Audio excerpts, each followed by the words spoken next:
दोस्तों एक बार फिर आपका स्वागत है, अभिनंदन है आपके अपने YouTube channel Aryan institute Allahabad में। दोस्तों थंबनेल पर आप देख पा रहे हैं, आज एक बार फिर आपसे बात करने वाले हैं यूपी लेखपाल परीक्षा 2022 के संदर्भ में एक बहुत बड़ी अपडेट सामने निकल कर आ रही है। बेहतरीन तरीके से सबसे नीचे आप यहाँ देख पा रहे लिखा गया है लेखपाल एग्जाम पोस्टपोन। बिल्कुल यह कहीं ना कहीं आपके लिए एक झिझक उत्पन्न करेगी कि क्या वाकई में हमारा जो लेखपाल का एग्जाम है वह पोस्टपोन हुआ है कि नहीं हुआ है। बेहतरीन तरीके से आगे हम आपसे बात करेंगे। सबसे यहां लिखा जा रहा है, आप देख पा रहे हैं लेखपाल परीक्षा के लिए एडमिट कार्ड जारी। बिल्कुल इस पर भी मैं बेहतरीन तरीके से आपसे बात करूंगा, लेकिन सबसे बड़ी चीज यहां लिखी गई है लेखपाल परीक्षा 2022 के लिए सेफ स्कोर क्या होगा। इन सभी मुद्दों पर मैं आपसे बात करूंगा। वीडियो शुरू करने से पहले मैं एक निवेदन आपसे करना चाहूंगा कि अगर आप चैनल पर पहली बार विजिट कर रहे हैं तो प्लीज चैनल को सब्सक्राइब कीजिएगा, क्योंकि शिक्षा से जुड़ी हर अपडेट्स मेरे चैनल के माध्यम से सबसे पहले प्रोवाइड की जाती है। तो सबसे पहले हम आपसे बात करेंगे कि लेखपाल एग्जाम पोस्टपोन, यह न्यूज़ कहां तक सही है। देखिए मैं आपसे बताना चाहूँगा, आपका एग्ज़ाम अगर देखा जाए तो पहले 24 तारीख को था, लेकिन 24 तारीख से पोस्टपोन होकर आपका एग्ज़ाम 31 जुलाई को कराया जाना सुनिश्चित हुआ है। एक चिट वायरल हो रही है, वह चिट कहीं ना कहीं अगर कोई कहता है कि लोग कह रहे हैं कि 28 तारीख यानी 28 अगस्त को आपका एग्ज़ाम है, तो पूरी तरह से फर्जी है। आप किसी भी चीज़ों पर ध्यान न देकर आप अपने पढ़ाई पर बेहतरीन तरीके से ध्यान दीजिएगा। आपका एग्ज़ाम कहीं भी पोस्टपोन नहीं हुआ है।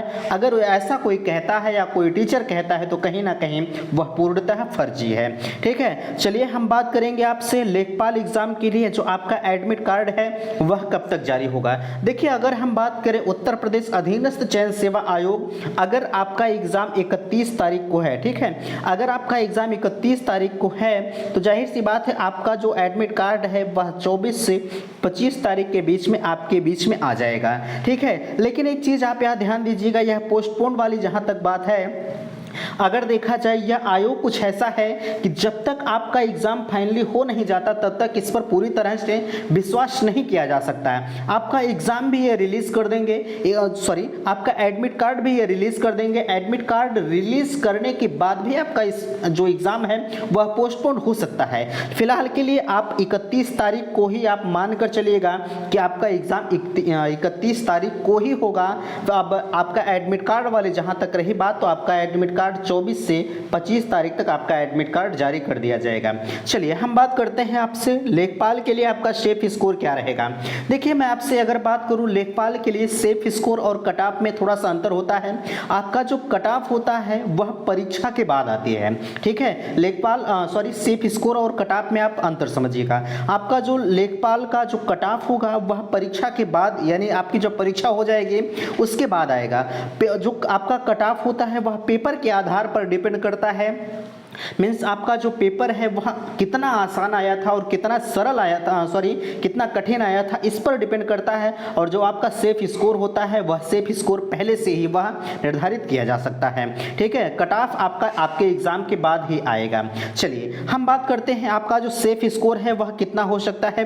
देखिए अगर हम सेफ स्कोर की बात करें तो हर कैंडिडेट मीन्स हर कैटेगरी का जो सेफ स्कोर है वह अलग अलग होता है। सबसे पहले हम आपसे बात करेंगे जनरल का। अगर हम जनरल के सेफ स्कोर की बात करें तो आपका 78 और अगर 80 होता है तब भी आपका सिलेक्शन हो सकता है इस यूपी लेखपाल में। ठीक है, अच्छा इसके बाद अगर हम आपसे बात करें कि अगर आप ओबीसी कैंडिडेट हैं, ठीक है, ओबीसी कैंडिडेट हैं और अगर आप जनरल और ओबीसी की लगभग जो सेफ स्कोर होता है वह 78 के आसपास ही होता है। ठीक है, अच्छा आप कहेंगे 78 और 80 आप कह रहे हैं। देखिए एक चीज़ मैं आपसे कहना चाहूँगा, विभिन्न लोगों के द्वारा आपको 80-85 बताया जा रहा है और 90 तक बताया जा रहा है, लेकिन मैं आपसे बताना चाहूँगा जितना अधिक से अधिक आप नंबर लाते हैं कहीं ना कहीं आपका सिलेक्शन उतना पक्का होता है। ठीक है, यह मान के चलिएगा, अभी मैं 78 की बात आपसे कर रहा हूँ, यह एक निर्धारित आंकड़ा नहीं है।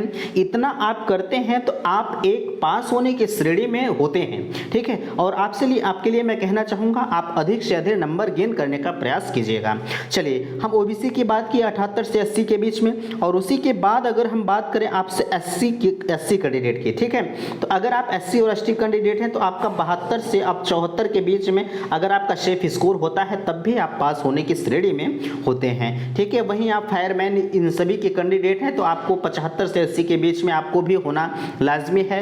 उम्मीद करते हैं कि आपको यह वीडियो पसंद आया होगा। हमने शेफ स्कोर और कट ऑफ की बेहतरीन चर्चा की आपसे, और जहां तक रही एग्जाम पोस्टपोन की बात तो वह पूरी तरह से निराधार है, जिसका कोई मतलब नहीं है। आप अपनी परीक्षा को उस तरह से जारी रखिएगा, आप अपनी पढ़ाई को जारी रखिएगा जैसे वर्तमान समय में आप कर रहे हैं, ठीक है। आशा करते हैं दी गई जानकारी से आप संतुष्ट होंगे। प्लीज़ इस वीडियो को अपने दोस्तों में शेयर कीजिएगा, क्योंकि यह सेफ स्कोर वाली बात जहां तक है विभिन्न अभ्यर्थियों को बड़ा कन्फ्यूजन इस विषय में रहता है, ठीक है। वीडियो पसंद आया होगा तो प्लीज़ लाइक कीजिएगा, शेयर कीजिएगा और चैनल को सब्सक्राइब कीजिएगा। वीडियो समाप्त करते हैं। थैंक्स, धन्यवाद।